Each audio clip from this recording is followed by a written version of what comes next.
उत्तराखंड का जोशीमठ इन दिनों प्राकृतिक आपदा की चपेट में है। लगातार घरों में आ रही दरारों ने लोगों के साथ सरकार की भी चिंता बढ़ा दी है। पीएम मोदी से लेकर गृह मंत्रालय पूरे मामले पर अपनी नजर बनाए हुए है, तो वहीं सीएम धामी जमीनी स्तर पर मोर्चा संभाले हुए हैं। लेकिन इस भूधसाव को लेकर इंडियन स्पेस रिसर्च ऑर्गेनाइजेशन यानी इसरो के नेशनल रिमोट सेंसिंग सेंटर की रिपोर्ट ने सनसनी फैला दी है। दरअसल बीते दिनों जोशीमठ भूधसाव को लेकर इसरो की ओर से रिपोर्ट जारी की गई थी, जिसमें बताया गया कि 12 दिन में जोशीमठ की जमीन 5.4 सेंटीमीटर धंसी है। हालांकि अब जोशीमठ भूमि धसाव वाली रिपोर्ट NRAC की वेबसाइट पर नहीं दिख रही है। इस मामले में इसरो की तरफ से अभी तक कोई आधिकारिक बयान नहीं आया है। गौरतलब है कि इसरो की रिपोर्ट के मुताबिक जोशीमठ शहर धंस जाएगा। रिपोर्ट में कहा गया है कि अप्रैल से नवंबर 2022 तक जमीन धंसने का मामला धीमा था। इन 7 महीनों में जोशीमठ -8.9 सेंटीमीटर धंसा है, लेकिन 27 दिसंबर 2022 से लेकर 8 जनवरी 2023 तक के 12 दिनों में जमीन धंसने की तीव्रता -5.4 सेंटीमीटर हो गई, यानी ये काफी तेज गति से बढ़ रहा है। इसरो की सैटेलाइट तस्वीरों के मुताबिक जोशीमठ का मध्य हिस्सा यानी सेंट्रल इलाका सबसे ज्यादा धसाव से प्रभावित है। इस धसाव का ऊपरी हिस्सा जोशीमठ औली रोड पर मौजूद है, यानी आने वाले वक्त में औली रोड भी धंस सकती है। वहीं जोशीमठ का निचला हिस्सा अलकनंदा नदी के ठीक ऊपर है।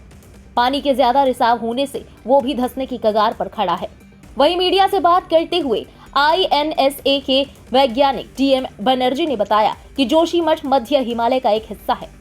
यहाँ की चट्टानें प्री कैम्ब्रियन युग से हैं और ये भूकंपीय क्षेत्र 4 के अंतर्गत आता है। उन्होंने कहा कि जोशीमठ बहुत कमजोर जमीन पर स्थित है। यहाँ किए गए विकास ने इन घरों की नींवों को और कमजोर कर दिया है, जिस कारण ये भूधसाव हो रहा है। I have been always been saying, and you can see some of the publications which I have already made, that these are ridiculous. They should not have made. Himalaya should not have been made a four-lane zone, because it has made the whole system weak, the whole travel weak. Besides, the material which has been excavated from the mountains, for the construction of road, they were all dumped in the river. उधर मठ के प्रमुख स्वामी विश्व प्रियानंद ने क्षेत्र में होने वाले विकास को आपदा का कारण बताया है। विश्व प्रियानंद ने कहा कि विकास अब विनाश का कारण बन गया है, क्योंकि पन बिजली परियोजनाओं और सुरंगों ने हमारे शहर को प्रभावित किया है। 15 दिनों से पहले कोई दरार नहीं थी, लेकिन इन दिनों मठ में दरारें लगातार बढ़ रही हैं। दरारें पहले भी थी, लेकिन बीते 15 दिनों में हालात और नाजुक हो गए हैं।